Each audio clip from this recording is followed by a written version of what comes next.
Hey guys, my name is Alessia. I'm a leadership and high performance coach, and today I want to talk about one of the greatest athletes that we have of our time. And given the recent events, I thought I would make a video about him.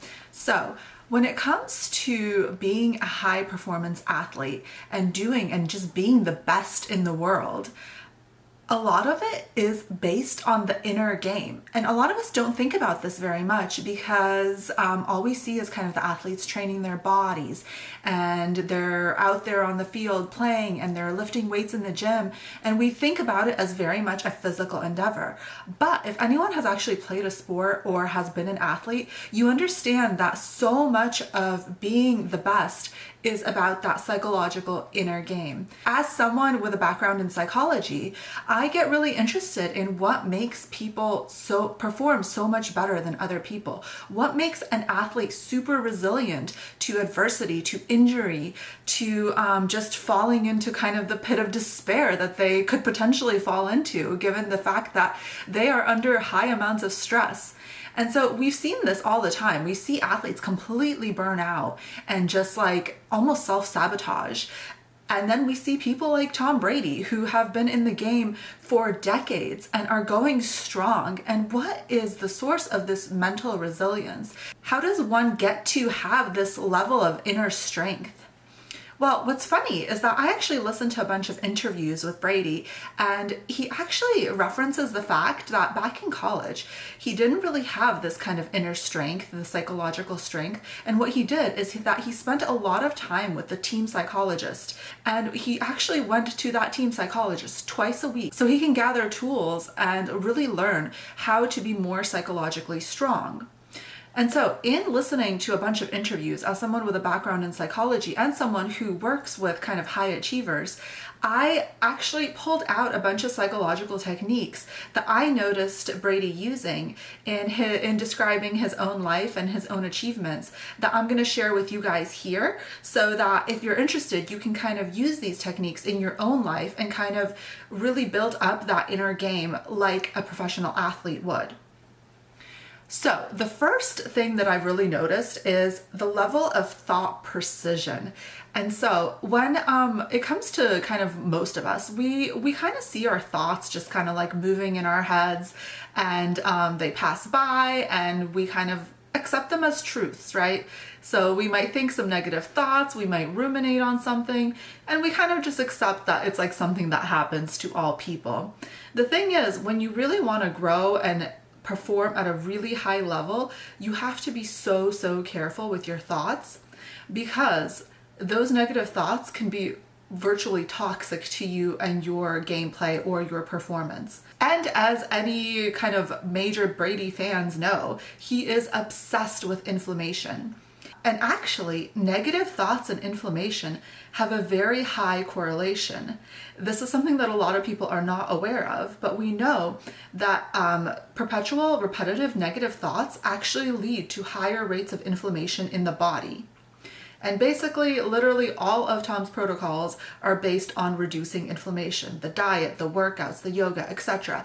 It is all about less inflammation, because inflammation is correlated with almost every disease in the world and really increases your risk of injury. So how does this actually happen? Well, our internal conversation with ourselves, kind of the negative thoughts we tell ourselves, actually triggers our threat systems. So if we have perpetual negative thoughts, if we assess our environment as threatening, then it activates kind of that fight or flight response. And in order to protect ourselves, our body increases our inflammation response. And this is meant to be a protective mechanism. And it actually works really well in really acute, stressful situations. The thing is, we know that we don't really live in like the savannah anymore like our ancestors did. And most of our stressors nowadays are what we would call chronic stressors. They occur over a long period of time, and we suffer a lot of ill effects from experiencing these long periods of stress, which are long periods of inflammation. So one way to reduce inflammation and to reduce stress is to focus so carefully on the stories we tell ourselves in our heads.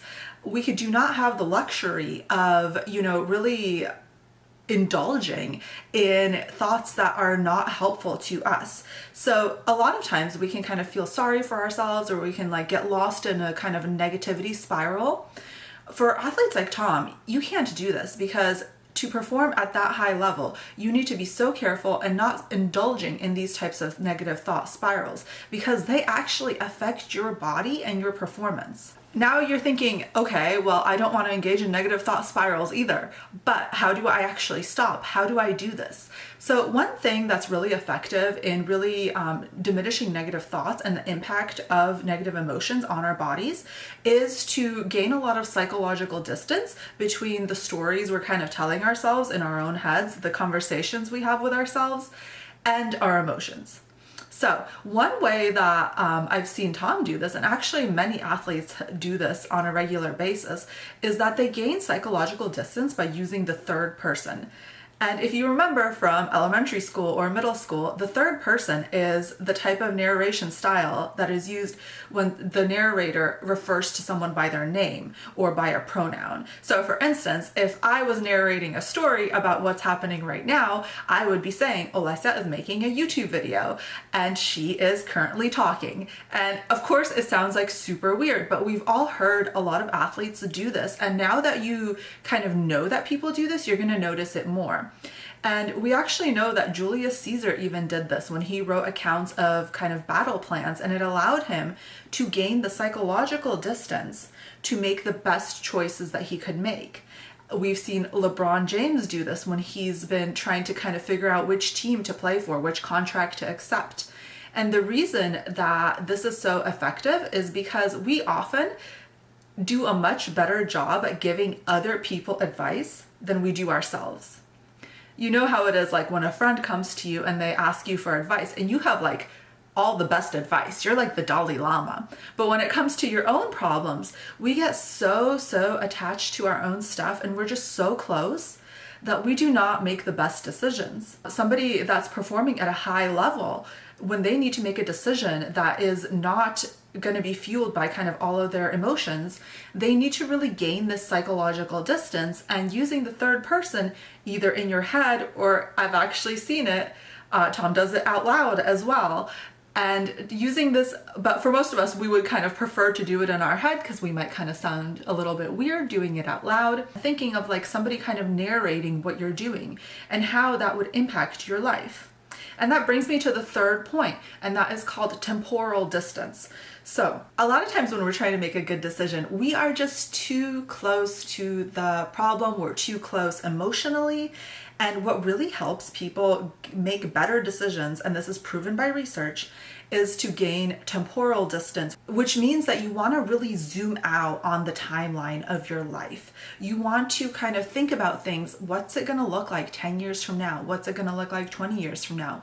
What does this event look like in the span of my life? And what are kind of the repercussions of my current choices? How are they going to add up? How am I going to think about this, when I'm old, when I'm kind of in my later years? Is it going to be as important? And you can see that this really helps us not be so close to our problems and not see them as like these giant catastrophes. At the same time, it helps us make better decisions that will impact our future selves.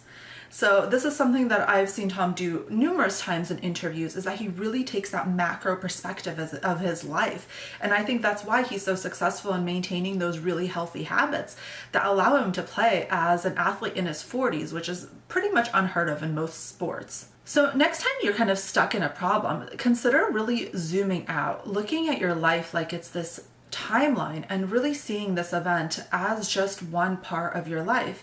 And if it's something that you're struggling with, I really encourage you to see it as kind of an obstacle that you eventually overcome, and that will help you really gain perspective and make better decisions. And now for the fourth thing that I've noticed Tom doing in interviews when it comes to kind of psychological tools, is that he really uses goal setting in a way that is psychologically healthy.